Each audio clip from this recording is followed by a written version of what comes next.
Assalamualaikum warahmatullahi wabarakatuh. Perkenalkan, nama saya Ahmad Rizky Setiawan, nomor absen 5 dari kelas 10 TJKT 2. Di sini saya akan membahas materi bab 5 pelajaran pendidikan agama Islam, yaitu meneladani peran ulama penyebar ajaran Islam di Indonesia.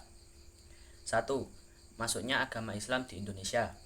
Ada beberapa teori tentang masuknya agama Islam di Indonesia sebagaimana diungkapkan oleh Ahmad Mansyur Suryanegara dalam buku yang berjudul Api Sejarah Jilid 1. Teori-teori tersebut yaitu: A.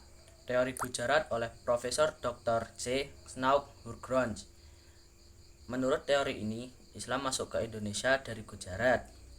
Snauk Hurgrons berkeyakinan bahwa tidak mungkin Islam masuk ke Indonesia langsung berasal dari Arabia, tetapi melalui ajaran tasawuf yang berkembang dari Gujarat, India. B. Teori Mekah oleh Profesor Dr. Buya Hamka. Menurutnya, Islam masuk ke Nusantara pada abad ke-7 Masehi berdasarkan berita Cina dinasti Tang. Ditemukan pemukiman saudagar Arab di wilayah pantai barat Sumatera. Dari sini disimpulkan Islam dibawa masuk ke Indonesia oleh para saudagar yang berasal dari Arab. C. Teori Persia oleh Profesor Dr. Hussein Jayadiningrat. Menurut teori ini, Islam masuk di Persia dan bermazhab Syiah. Pendapat ini didasarkan pada sistem mengeja bacaan huruf Al-Quran, terutama di Jawa Barat yang menggunakan ejaan Persia.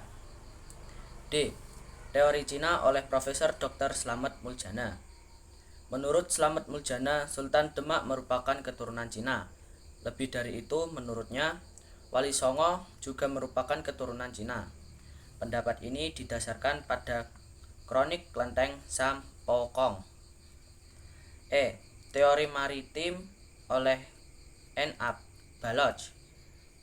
Pengembangan agama Islam terjadi mulai abad ke-6 sampai ke pelosok Indonesia. Saudagar pribumi berperan penting dalam proses pengembangan agama Islam di pedalaman-pedalaman. 2. Perkembangan Kesultanan di Indonesia. Sejarah agama di Indonesia dibagi dalam beberapa zaman, yaitu animisme dan dinamisme, Hinduisme dan Buddhisme, Islamisme, serta Katolikisme dan Protestantisme. Islam masuk sejak abad ke-7 Masehi, namun berkembang pesat pada abad ke-15 Masehi dengan berdirinya Kesultanan Demak. Banyak raja Hindu memeluk Islam yang dianggap sebagai pembebas dari sistem kasta.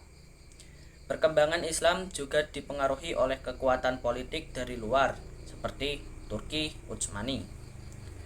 3. Tokoh penyebar ajaran Islam di Indonesia. Banyak tokoh ulama dan sultan yang berperan aktif dalam penyebaran Islam di wilayah masing-masing.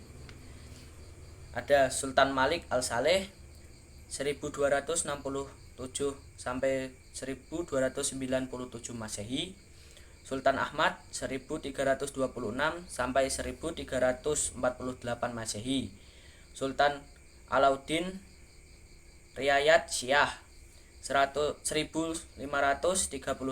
sampai 1571 Masehi, Wali Songo 1404 sampai 1546 Masehi. Ada Sultan Alauddin Datuk Tunggang Parangan dan Sultan Zainal Abidin. 4. Keteladanan para ulama penyebar ajaran Islam di Indonesia. A. Hidup sederhana. Para ulama penyebar Islam di Indonesia hidup secara sederhana dan bersahaja meskipun hartanya melimpah. B. Gigih dalam berjuang. Ulama penyebar di Indonesia telah menunjukkan sikap bersemangat pantang menyerah, gigih dalam memperjuangkan ajaran Islam. C. Menguasai ilmu agama secara luas dan mendalam. Para ulama melakukan penyesuaian ajaran Islam dengan tradisi lokal tersebut, tanpa menghilangkan adat yang sudah berlaku di masyarakat. D. Produktif berkarya. Para ulama sangat produktif berkarya lewat ilmu pengetahuan dan amal saleh. E. Sabar. Salah satu hikmah adanya ujian kesabaran adalah dapat diketahui tingkat keimanan seseorang. F. Menghargai perbedaan. Umat beragama saling menghargai dan menghormati perbedaan agama, suku, ras, dan golongan. G. Berdakwah secara damai.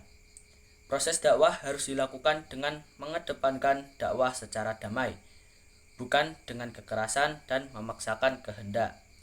Terima kasih. Wassalamualaikum warahmatullahi wabarakatuh.